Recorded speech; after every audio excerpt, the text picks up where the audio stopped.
नमस्कार, मैं हूँ सुकृति रॉय और आप देख रहे हैं वन इंडिया हिंदी।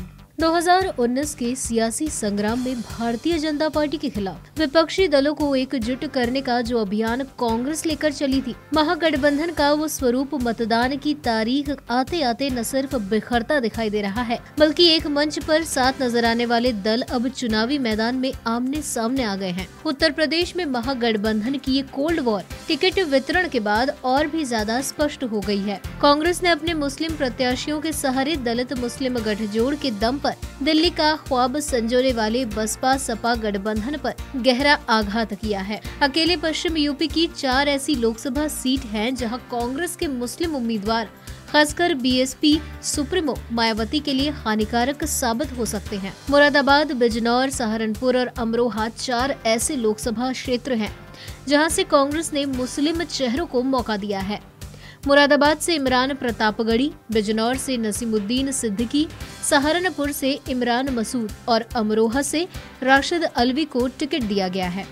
ये चारों सिर्फ प्रत्याशी भर नहीं है, बल्कि इनकी अपनी अलग खास पहचान भी है। इमरान प्रतापगढ़ी मशहूर शायर हैं और जनता के बीच उनका क्रेज काफी है। नसीमुद्दीन सिद्दीकी कभी मायावती के राइट हैंड कहे जाते थे और लंबे अरसे तक उन्होंने बसपा में नंबर 2 की भूमिका में रहते हुए काम किया। वहीं इमरान मसूद पश्चिम यूपी में कांग्रेस के सबसे मुखर चेहरे के तौर पर उभरे हैं। हालांकि उनके तल्ख बयान पूरे देश में विवाद का केंद्र बने हैं। राष्ट्रीय प्रवक्ता होने के नाते राशिद अलवी पूरे देश में अपनी पहचान रखते हैं। यानी नेताओं का कद इस बात की ओर इशारा कर रहा है कि यहाँ गठबंधन के उम्मीदवारों को झटका लग सकता है। बता दें कि मायावती कांग्रेस पर लगातार हमले कर रही थी, जिसके बाद कांग्रेस ने अपनी रणनीति बदली और जिन सीटों पर जीतने की उम्मीद है वहां मुस्लिम उम्मीदवारों को उतारने का फैसला किया। राजनीतिक पंडितों के मुताबिक जिन लोकसभा सीटों पर 20% से ज्यादा मुस्लिम आबादी है और वहां गठबंधन का कोई मुस्लिम उम्मीदवार नहीं है, वहां कांग्रेस ने अपने मजबूत मुस्लिम उम्मीदवार उतारने की रणनीति अपनाई है। लेकिन अमरोहा से बीएसपी उम्मीदवार दानिश अली के खिलाफ कांग्रेस का उम्मीदवार उतारना उसके इरादों को और मजबूती देता है।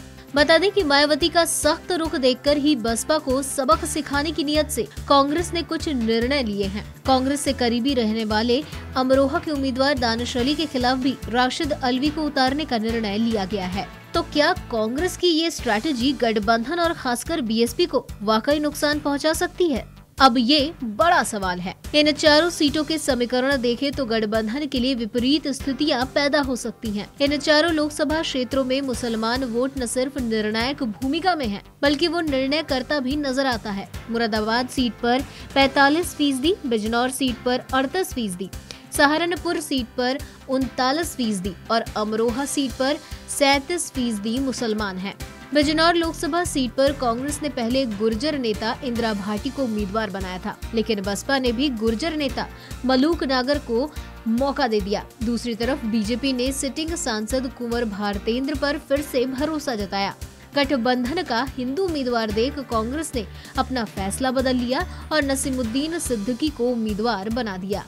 इसकी बड़ी वजह यहाँ के 5 लाख मुसलमान मतदाता हैं, जबकि बसपा उम्मीदवार मलूक नागर की नजर 1 लाख गुर्जर और 3 लाख दलित मतदाता पर है। मलूक नागर गुर्जर है, लेकिन उनके समाज का वोट बीजेपी को जाता रहा है। दूसरी तरफ शिवपाल यादव की प्रगतिशील समाजवादी पार्टी ने ईलम सिंह गुर्जर को चुनावी मैदान में उतारा है। ऐसे में नसीमुद्दीन सिद्दीकी जैसे बड़े कद वाले नेता को उतारकर कांग्रेस ने न सिर्फ बसपा को झटका दे दिया है, बल्कि अपनी जीत की संभावना को भी मजबूती दी है। मुसलमानों की आधी आबादी मुरादाबाद में भी गठबंधन के लिए मुसीबत बन सकती है। मुरादाबाद सीट पर कांग्रेस ने प्रदेश यूपी अध्यक्ष राज बब्बर को प्रत्याशी घोषित किया था, लेकिन जब बीजेपी ने अपने सिटिंग सांसद कुंवर सर्वेश को फिर से मौका दिया और सपा बसपा के किसी तालमेल की संभावना पूरी तरह खत्म हो गई, तो कांग्रेस ने तुरंत अपना फैसला वापस ले लिया और मशहूर शायर इमरान प्रतापगढ़ी को मौका दे दिया।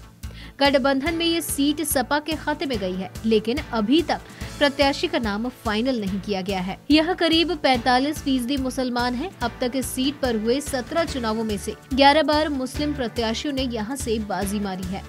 2009 में इस सीट के कांग्रेस के स्टार अजहरुद्दीन भी चुनाव जीत चुके हैं। ऐसे में कांग्रेस ने एक बार फिर इमरान प्रतापगढ़ी के रूप में मशहूर चेहरे को इस सीट से उतारा है। ऐसे ही कांग्रेस के एक स्टार प्रत्याशी सहारनपुर सीट पर हैं, जिनका नाम इमरान मसूद है। पुराने राजनीतिक परिवार से ताल्लुक रखने वाले इमरान मसूद को 2014 में मोदी लहर के बावजूद 34% वोट मिले थे, जबकि बीजेपी से जीतने वाले राघव लखनपाल को 39% मत प्राप्त हुए थे और बसपा महज 19% वोट पर ही सिमट गई थी। अब सपा बसपा गठबंधन ने 39% आबादी वाले सहारनपुर क्षेत्र से हाजी फजलुर रहमान को मौका दिया है। ऐसे में इस बार सहारनपुर सीट की लड़ाई त्रिकोणीय मुकाबले में बदलती नजर आ रही है। हालांकि हाजी फजलुर रहमान की स्वच्छ छवि उनका पड़ला भारी कर रही है। ठीक ऐसा ही कड़ा मुकाबला अमरोहा सीट पर भी होता दिख रहा है, जहां 37% मुसलमान हैं। जेडीएस छोड़कर बसपा में शामिल हुए कुंवर दानिश अली अमरोहा सीट से चुनाव लड़ रहे हैं,